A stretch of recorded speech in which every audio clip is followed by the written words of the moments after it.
Hai, sosok yang satu ini memang tidak setenar seperti halnya selebritis, pengacara, atau anggota DPR yang lain. Namun, pada kalangan pramuka pasti mengenal sosok yang satu ini. Beliau adalah Bapak Djoko Adiwaluyo. Nah, kebetulan pada hari ini saya diundang ke salah satu museum, ya mini museum lah, dinamakan BP House Indonesia. Nah, di sana begitu banyak pernak-pernik pramuka yang beliau koleksi. Beliau dikenal dengan kolektor pramuka maupun kolektor-kolektor yang lain. Yuk, kita ke sana yuk. Saya manggilnya apa ini? Pak Rektor aja ya? Atau Kak Rektor? Kak Rektor. Kak Rektor. Selamat siang Kak Rektor. Siang. Bagaimana ini kesehariannya setelah masa jabatan rektornya sudah selesai? Ya. Tentu ketika saya selesai tidak jadi rektor, tugasnya hanya satu, mendukung rektor yang baru, mensupport rektor yang baru. Tapi sebelumnya saya kepingin tahu nih Pak, sudah berapa lama sih Bapak berkecimpung di dunia pendidikan ini? Kalau dihitung sudah 36 tahun saya. Saya pernah menjadi guru SMP, menjadi guru SMA. Guru SMP dulu? Iya. Awal karir dari guru SMP dulu? Iya, guru SMP, SMA, dan saya salah satu direktur bimbingan studi titian. Di Surabaya. Saya mendirikan bimbingan studi titian di Surabaya ini khususnya untuk membantu adik-adik SMA dan SMP supaya bisa sekolahnya menjadi bagus dengan biaya yang sangat murah sekali. Kemudian mulai berkecimpung ke dunia dosen? Saya setelah lulus dari IKIP dulu, saya sudah mulai membantu mendirikan universitas. Membantu mendirikan universitas, tetapi posisinya belum menjadi dosen? Belum menjadi dosen. Saya masih semester 2, sudah ngetik proposalnya Universitas Narotama. Jadi Universitas Narotama itu yang ngetik proposalnya saya. Narotama ya? Narotama. Terus kenapa kemudian beralih malah ke Adibuana? Sebetulnya tidak hanya Narotama, saya termasuk membantu mendirikan Universitas Kartini Surabaya, Akademi Wanita Surabaya, Universitas Ujung Galuh Surabaya. Jadi kalau mendirikan perguruan tinggi sudah tamat saya. Akhirnya dari pengalaman itu kemudian turut serta untuk membesarkan Adibuana. Saya ketika itu sudah menjadi pembantu dekan 3 Fakultas Teknik Universitas Kartini Surabaya. Tiba-tiba ketemu di jalan senior-senior saya, suatu misal ketemu Pak Sulaiman dan Prof. Iskandar. Saya diminta untuk kerja di IKIP Surabaya. Di IKIP Surabaya, oke. Iya, yang sekarang jadi Universitas Adibuana Surabaya. Tapi saya sudah pembantu dekan ketika itu. Posisinya berarti langsung menjadi pembantu dekan? Bukan. Saya di sini hanya ditunjuk sebagai staf khusus. Staf khusus. Ya kadang-kadang membantu membuat sambutan Pak Rektor, kemudian mengatur perjalanan Pak Rektor ketika itu, dan menjawab pertanyaan wartawan kayak gitu tugas saya. Di dalam posisi perjalanan Bapak, sempat pernah saya dengar isu-isu kalau Bapak juga pernah terjun di dunia politik. Ya, saya pernah karena ketika itu PGRI itu adalah mau tidak mau dulu di bawah artinya bersinergi dengan Golkar. Bersinergi dengan Golkar. Golkar ya, Golkar itu golongan karya, masih belum bentuk partai. Kemudian mau tidak mau saya juga aktif di Golkar. Bahkan saya menjadi salah satu ketua Golkar Kota Surabaya, juga menjadi salah satu ketua Golkar Jawa Timur. Pada saat itu sudah punya pemikiran bahwa menjalankan atau meneruskan dunia politik ini? Tidak, saya mendapatkan seperti menerima semacam pemikiran dari seorang tokoh politik di Jawa Timur namanya Pak Muhammad Said, bahwa di dunia partai itu ada 2 sisi, bisa dia di kader eksekutif, bisa di kader legislatif. Oke. Saya memilih yang eksekutif, mungkin bisa nanti ya urusan-urusannya nggak kaitannya dengan politik praktis yang jadi anggota DPR dan sebagainya. Saya Seperti- milih sisi itu. Bahkan yang mengejutkan, saya adalah satu-satunya wakil ketua Golkar provinsi yang tidak menyalonkan diri jadi anggota legislatif. Saya Alasannya? tidak pernah menyalonkan. Ya Alasan? saya memilih bahwa saya ingin berkembang di sisi-sisi yang lain. Kalau bisa, saya berkembang di partai itu di bidang litbang untuk memberikan supporting kepada kawan-kawan legislatif untuk membantu supaya mereka berpikir bagaimana akademi, semacam itu. Melihat kondisi pendidikan yang saat ini, artinya kita bandingkan dengan zamannya Bapak, apa sebenarnya perbedaan yang sangat signifikan? Jadi kalau kita lihat sekarang itu pendidikan sudah beralih. Jadi bagaimana siswa atau mahasiswa itu dijadikan suatu titik atau fokus. Jadi mereka tidak menjadi objek tapi menjadi subjek. Bagaimana mereka merdeka dalam belajar, bagaimana mereka menggunakan resources apapun untuk yang memberikan enrichment atau pengkayaan terhadap mereka. Jadi sekarang lebih bebas, mereka sumber berbagai macam. Oleh karenanya dosen itu menjadi seorang navigator yang bagus. Karena apa? Anak yang mahasiswa yang masih muda itu tingkat membacanya teknologi lebih tinggi daripada dosennya. Ini harus ada kehati-hatian untuk para dosen yang Para tidak dosen update, ya, yang tidak update. Harus yang update. tidak update. Itu perbedaannya. Dosen sekarang kalau nggak update ketinggalan zaman.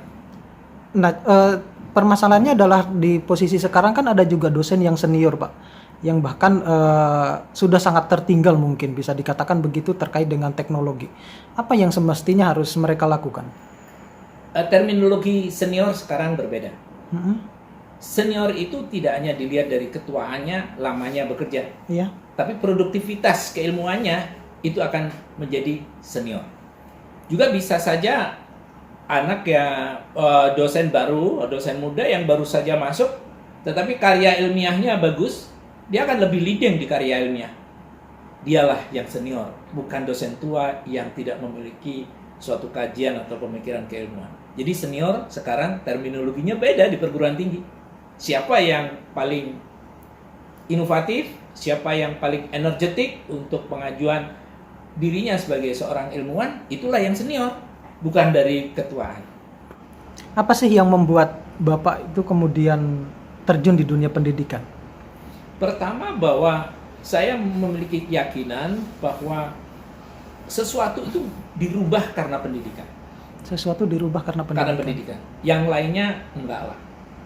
Pendidikan yang bagus itu akan merubah orang, suatu misal perilaku antri, itu karena pendidikannya bagus. Mengapa kok bisa demikian? Karena orang yang pendidikannya tinggi itu akan cinta kebijakan, yang disebut dengan love of wisdom. Orang makin tinggi pendidikannya, love of wisdom-nya makin tinggi. Mengapa? Karena dia berpikiran futur, ke depan. Tidak berpikir yang pragmatis saja. Itu kecenderungannya. Nah, oleh karena itu saya diterjun aja di pendidikan. Itu lebih safe. Satu, memberikan ilmu kepada yang lain. Yang satu, membangun diri kita untuk bisa memahami yang lain. Dengan pendidikan saya di-maintain. Dan Banyak. tidak akan hilang. Di-maintain oleh keadaan. Siswa saya di mana-mana. Kalau saya bikin curang akan ketahuan. Saya bikin nakal ketahuan karena siswa saya di mana-mana. Automatically akan jadi pembicaraan di WhatsApp atau apa. Oh, Joko ke situlah. Joko gini-gini akan ketahuan. Itulah yang memaintain saya. Mengapa saya terjun pendidikan? Karena saya akan di-maintain oleh situasi dan keadaan. Karena banyak semua orang jadi informan terhadap saya. Dulu waktu kecil cita-citanya apa sih, Pak?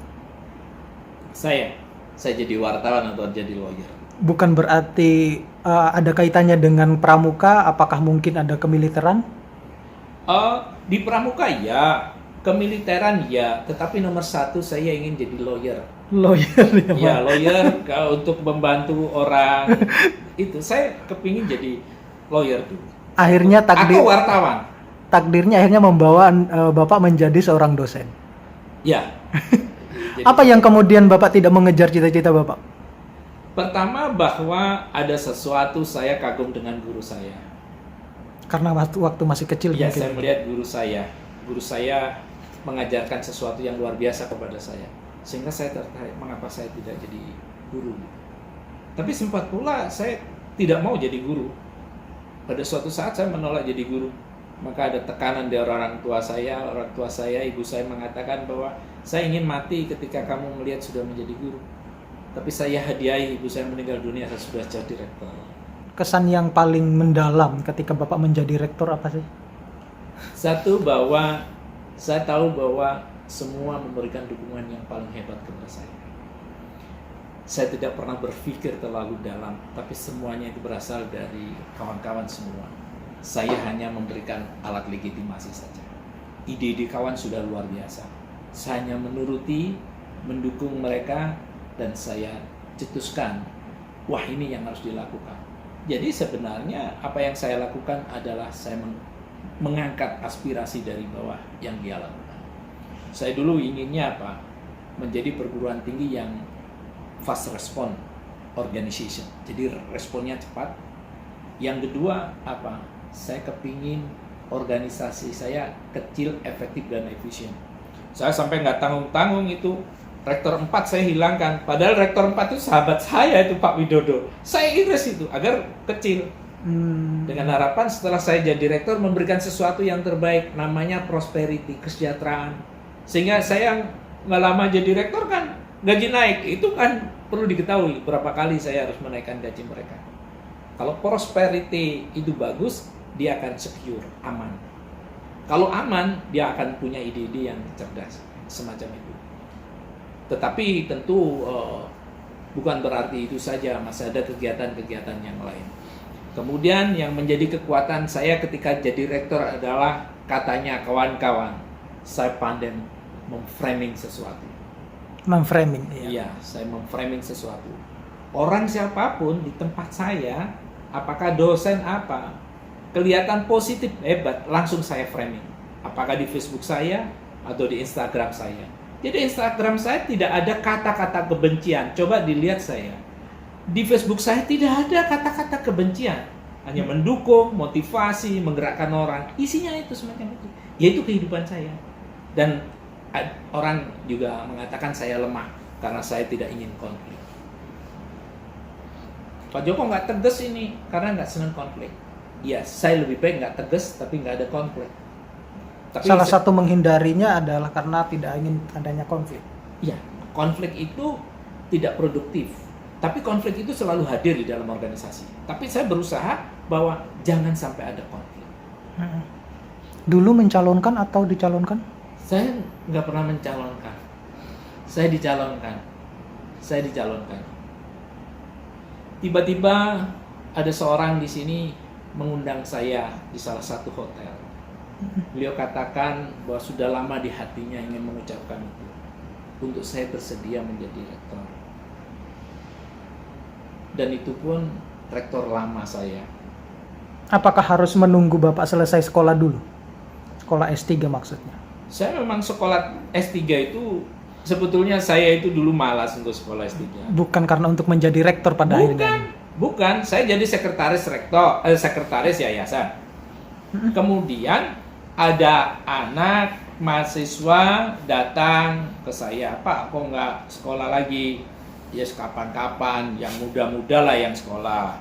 Kemudian ada lagi seorang dosen sedang dimarahi oleh yayasan. Mengapa kamu muda kok nggak sekolah lagi? Dia dijawab gini, ya Pak Joko aja nggak kuliah lagi, ya itu aku malu akhirnya aku kuliah gitu. Sehingga kalau saya tidak sekolah, saya mungkin tidak punya authority atau mungkin power untuk menekan orang. Dia akan bilang bahwa sendiri juga nggak sekolah, semacam itu. Artinya segala sesuatunya dimulai dari kita dulu ya Pak ya? Ya, dan perlu diketahui saya paling suka dengan adigium yang mengatakan bahwa verba movent exempla mani. Hanya berbicara tidak ada apa-apanya, itu akan hilang. Tapi kalau contoh perbuatan itu akan permanen. Itu yang saya lakukan. Sehingga kalau saya jadi rektor, nyuruh orang nulis, saya nulis. Sedikit berbicara, banyak bertindak. Harusnya demikian. Dan saya juga sering dikritik orang-orang muda, Pak Joko itu gini, Pak Joko kapan itu riset gitu. Tapi kan kawan-kawan tidak tahu kalau saya juga melakukan riset berapa buku yang saya terbitkan. Dan setiap buku yang saya terbitkan, dilihat aja. Pasti itu diresensi oleh Google.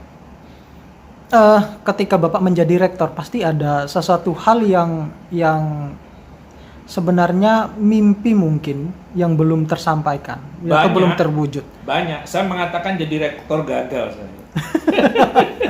Saya jadi rektor gagal. Pertama saya harus punya bookstore, nggak punya sampai sekarang.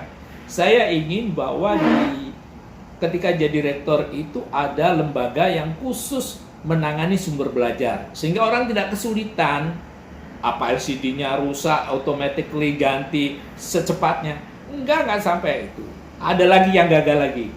Saya mungkin adalah rektor paling terkopros di dunia. Sanitasinya jelek ketika saya jadi rektor. Seharusnya sanitasinya itu berubah bagus sehingga dia nyaman di kampus dan stay-nya agak lama. Masih kotor, oleh karenanya mudah-mudahan ini diganti rektor baru akan ada suatu kemajuan luar biasa untuk melihat sanitasinya. Tapi tentunya kan ada prestasi juga yang diraih kan?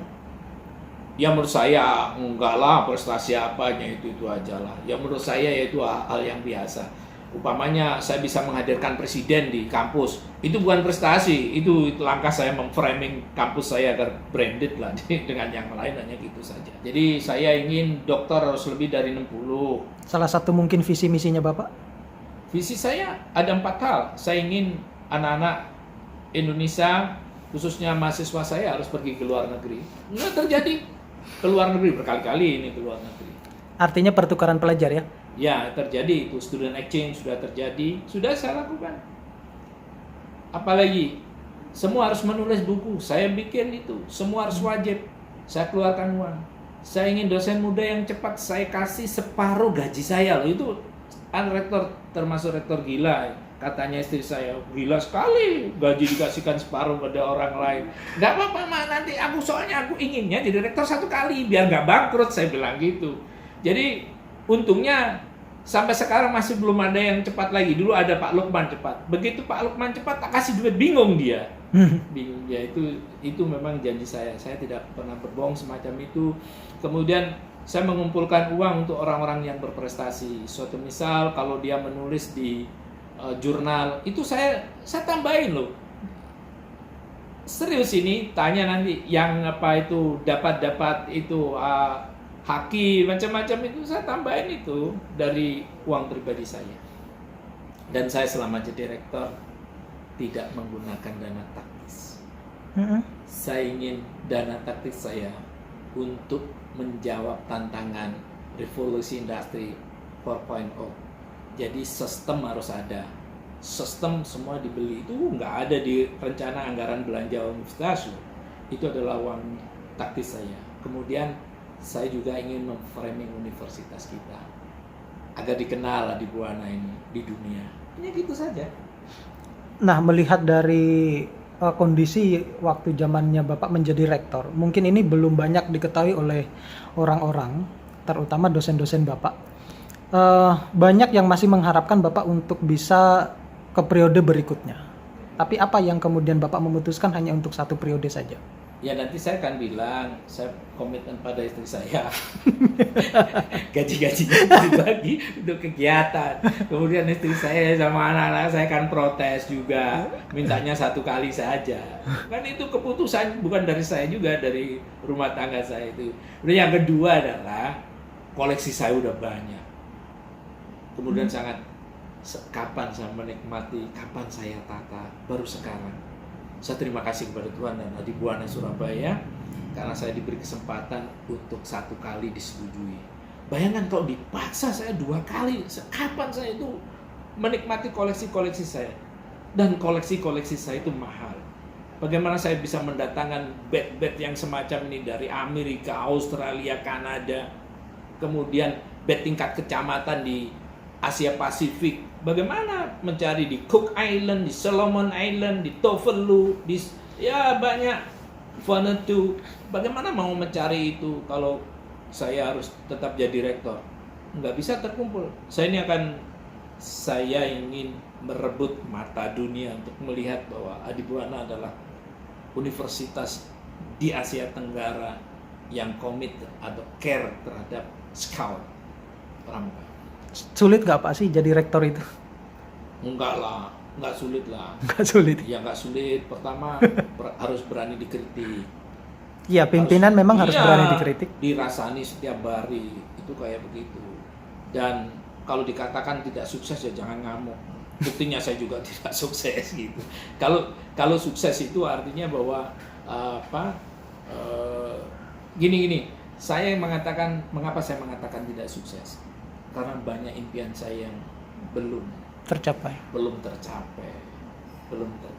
Nah, itu mungkin harus yang 2 periode itu tadinya. Enggak juga. Mungkin pas 2 periode pas saya decline lah dari usia. Kemudian saya tidak punya struggle lagi, bisa saja turun. Bisa saja turun. Oleh karenanya memberikan kesempatan kepada orang yang muda dan lebih bagus. Jadi gini, orang yang hebat di dunia itu apa? Punya kesempatan, tapi masih bisa memberikan kesempatan pada orang lain. Dan itu tidak jarang orang kayak gitu. Kadang-kadang kesempatan bagi orang lain tapi ngerundel ya. Terus penggantinya dikritikin. Nggak ada deh, itu nggak bagus itu. Saya tidak akan ngeritikin rektor-rektor pengganti saya. Saya akan supporting. Saya tidak akan mau ngeritik itu. Berarti kalau saya mengeritik pengganti saya adalah orang yang nggak sukses jadi mantan rektor.